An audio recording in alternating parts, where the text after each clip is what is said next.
Cette interview aborde la réalité du travail social à travers le regard de professionnels du secteur. Elle met en lumière un paradoxe souvent évoqué, celui d'un métier fondé sur l'aide, la solidarité et l'accompagnement des personnes en difficulté, mais exercé dans un contexte de fortes contraintes économiques et organisationnelles. À travers les échanges, il s'agit de comprendre comment ces conditions influencent le quotidien des travailleurs sociaux, leur engagement, ainsi que leurs perspectives professionnelles. L'interview questionne notamment l'idée selon laquelle le travail social pourrait contribuer, malgré lui, à la précarisation de ses propres salariés, tout en soulignant les enjeux actuels du secteur et les pistes d'amélioration possibles. Bonjour Monsieur Théron. Bonjour. Comment définiriez-vous le travail social aujourd'hui ? Le travail social regroupe un ensemble de métiers très divers comme assistant social, éducateur spécialisé, conseiller en insertion ou encore intervenant en protection de l'enfance. Je dois certainement même en oublier. Ces professionnels ont pour mission d'accompagner les personnes en difficulté, qu'il s'agisse de précarité économique, d'exclusion sociale, de handicap ou de difficultés familiales et professionnelles. Ce secteur repose sur des valeurs fortes comme la solidarité, la dignité humaine et l'émancipation des individus.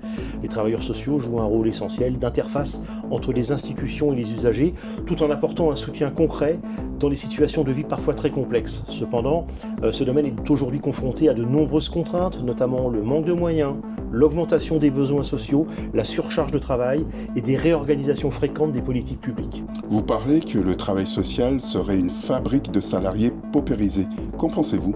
Cette expression est volontairement provocatrice car elle met en lumière une réalité ambivalente. Le travail social a pour objectif de lutter contre les inégalités et la précarité, mais il est lui-même touché par ces phénomènes. De nombreux professionnels exercent avec des salaires relativement faibles au regard de leur niveau de qualification, par exemple souvent Bac+3 ou Bac+5. À cela s'ajoutent parfois des contrats précaires, des temps partiels subis ou des remplacements fréquents selon les structures. Il faut aussi prendre en compte la charge émotionnelle importante liée à l'exposition quotidienne et à des situations difficiles comme la violence, la détresse sociale ou les ruptures familiales. Cela crée un décalage entre l'importance sociale de ces métiers et la reconnaissance réelle dont ils bénéficient. Comment expliquer cette situation ? Cette situation s'explique par plusieurs facteurs structurels. Les politiques publiques de maîtrise des dépenses ont entraîné une pression importante sur les budgets alloués au secteur social et médico-social. Par ailleurs, le développement des appels à projets met en concurrence les structures, ce qui fragilise leur stabilité financière et rend leur fonctionnement plus incertain. On observe également une évolution vers une gestion inspirée du secteur privé, avec des exigences de performance, de résultats et de reporting qui peuvent entrer en tension avec la logique d'accompagnement humain. Enfin, les besoins sociaux augmentent fortement, ce qui accentue la pression sur des équipes déjà limitées en effectifs. On voit bien. Quelles conséquences sur les professionnels alors ? Les conséquences sont importantes, tant sur le plan individuel que collectif.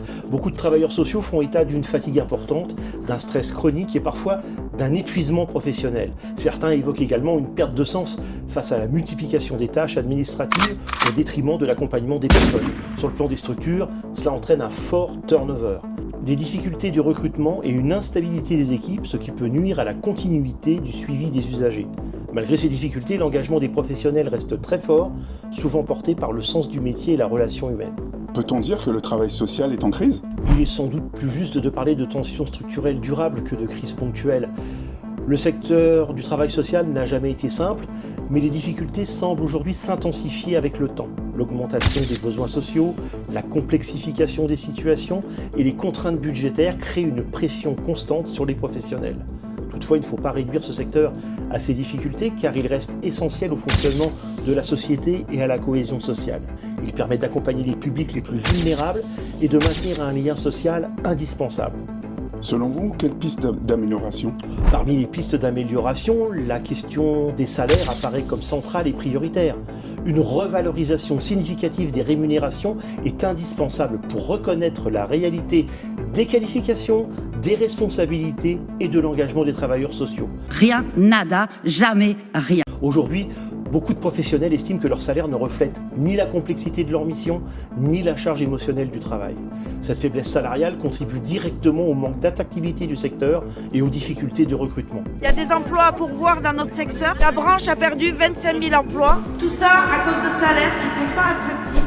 Revaloriser les salaires, ça permettrait non seulement de mieux reconnaître les professionnels en poste, mais aussi de stabiliser les équipes et de réduire le turnover. Cette amélioration doit être pensée de manière structurelle et durable, et non, comme trop souvent, comme des ajustements ponctuels. En complément, La stabilisation des financements des structures, la réduction de la charge administrative et une meilleure reconnaissance institutionnelle sont également importantes. Toutefois, la revalorisation salariale reste un levier essentiel car elle conditionne directement la capacité du secteur à attirer et fidéliser des professionnels qualifiés. Merci Monsieur Théron. Merci à vous. Crier sous les toits pour que la population aussi prenne conscience des problèmes que l'on rencontre. Le secteur social est comme le Titanic, il est en train de sombrer.